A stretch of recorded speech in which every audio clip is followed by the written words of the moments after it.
മലയാളികൾക്ക് ഏറെ പ്രിയപ്പെട്ട നടനാണ് അല്ലു അർജുൻ.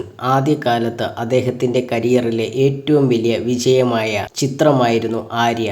മലയാളത്തിൽ ഡബ്ബ് ചെയ്ത് ഇറക്കുകയും 100 ദിവസത്തിനു മുകളിൽ കേരളത്തിലെ തിയേറ്ററുകളിൽ ഓടുകയും ചെയ്തിരുന്നു. പിന്നീട് തന്റെ സിനിമകളിലൂടെ അല്ലു അർജുൻ മലയാളികൾക്ക് പ്രിയ നടനായി മാറുകയായിരുന്നു. ഒരു മലയാളം നടനോട് കാണിക്കുന്ന അതേ സ്നേഹമായിരുന്നു മലയാളികൾക്ക് അല്ലുവിനോട് ഉണ്ടായിരുന്നത്. ഇപ്പോൾ സ്റ്റാർ ആൻഡ് സ്റ്റൈൽ മാഗസിനോട് സംസാരിക്കുകയാണ് അല്ലു അർജുൻ. അഭിമുഖത്തിൽ മലയാള സിനിമയെക്കുറിച്ച് സംസാരിക്കുകയാണ് അല്ലു അർജുൻ. മലയാള സിനിമയിൽ അഭിനയിക്കാൻ എനിക്ക് ആഗ്രഹമുണ്ട്. എന്നാൽ മലയാള സംവിധായകർ ആരും എന്നെ അങ്ങനെ സമീപിക്കുന്നില്ല. കേരളത്തിലെ ഒരു സംവിധായകന് എന്നോട് കഥ പറയാൻ എങ്ങനെ ബന്ധപ്പെടാനാകുമെന്ന് ചോദിച്ചാൽ അത് എളുപ്പമാണെന്നാണ് എൻ്റെ മറുപടി. സിനിമാ മേഖലയിൽ എല്ലാവർക്കും പരസ്പരം കണക്ഷനുകൾ ഉണ്ടെന്നാണ് എൻ്റെ വിശ്വാസം. അല്ലെങ്കിൽ ചെറിയൊരു പരിശ്രമത്തിൻ്റെ ആവശ്യമേ ഉള്ളൂ. എൻ്റെ ഓഫീസിൽ വന്ന് വിളിക്കുക.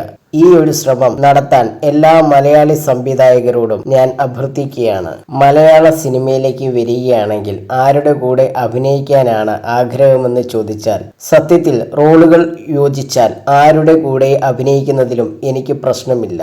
എങ്കിലും ആരുടെ കൂടെ അഭിനയിക്കണം എന്ന ചോദ്യത്തിന് മോഹൻലാലിനൊപ്പമോ മമ്മൂട്ടിയുടെ ഒപ്പമോ ആകണമെന്നാണ് ആഗ്രഹം. യുവനിരയിൽ ആർക്കൊപ്പം എന്ന് ചോദിച്ചാൽ അത് പൃഥ്വിരാജിനൊപ്പമോ ദുൽഖറിനൊപ്പമോ എന്നായിരിക്കും എൻ്റെ ഉത്തരം, അല്ലു അർജുൻ പറഞ്ഞു.